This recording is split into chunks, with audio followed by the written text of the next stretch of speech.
આપણને નુકસાન થાય એવી. આ શું છે? બ્લેડ. બ્લેડ અડાય? બ્લેડ અડીએ તો શું થાય? કપાઈ જાય. Very good. પછી આ શું છે? માચીસ. માચીસ સળગાવાય?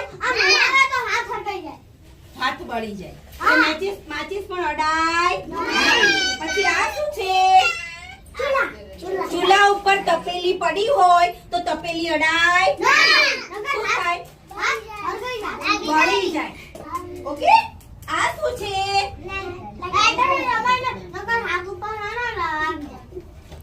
લાઇટર થી કશું જ કરાય નહીં. નહીતર લાઇટર જો તમારું ઇન કેસ તમારા મમ્મીએ ગેસ ચાલુ રાખ્યો હોય, તમે લાઇટર થી જલાવો તો આગ લાગે અને તમને નુકસાન થાય. એટલે કોઈ લાઇટર થી પણ રમવાનું નહીં. આ શું છે? ફટાકડા.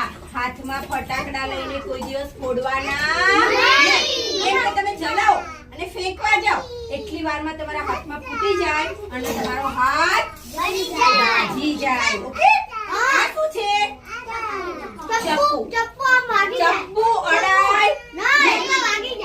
ચપ્પાથી તમે રમો તો ચપ્પુ તમને શું થાય? દાઝી જાય. આ શું છે? કાતર. કાતરથી પણ એકલા હોય તો ના રમાય. એને આંગળી આવી જાય તો આંગળી કટ થઈ જાય. ઓકે. આ શું છે? ગરમ પાણીનું બાઉલ.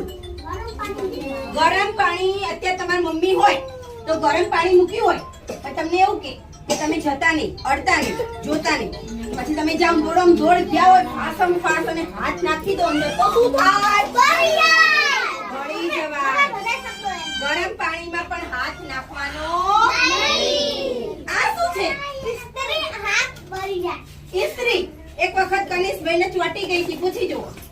ઇસ્ત્રીને ટ્રાય કરવા ગયા કે મમ્મીએ ઇસ્ત્રી કરી લીધી છે, ચલો આપણે હવે ઇસ્ત્રી ચેક કરીએ. તો ઇસ્ત્રીને જે નડ્યા, ઓ માય ગોડ, મરી ગયા. એટલે ઇસ્ત્રીને પણ અડવાનું નહીં. દાઝી જવાય, કરંટ લાગે એટલે નહીં અડવાનું. પછી ગરમ પાણીમાં પણ હાથ નાખવાનો નહીં. તમે નાના છોકરાઓ છો એટલે તમારે સાવધાની રાખવાની. કઈ મમ્મીએ ફોન ચાર્જિંગમાં મૂક્યો હોય તો ચાર્જિંગમાં કોઈ પણ વસ્તુ થતું હોય તો તમારે એ પ્લગને અડવાનું નહીં. કરંટ આવી જાય.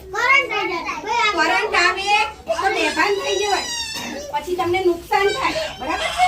એટલે પ્લગને પણ અડવાનું નહીં, ચપ્પાને અડવાનું નહીં, લાઇટરને અડવાનું નહીં, ગરમ પાણીમાં હાથ નહીં નાખવાનો. મમ્મીએ ઇસ્ત્રી કરવા માટે ઇસ્ત્રી ગરમ કરવા મૂકી હોય તો ઇસ્ત્રીને પણ અડવાનું નહીં. તો ગેસના સ્ટવને પણ મસ્તી કરવાની નહીં. નહીતર તમે દાઝી જાઓ, બળી જાઓ, આગ લાગે.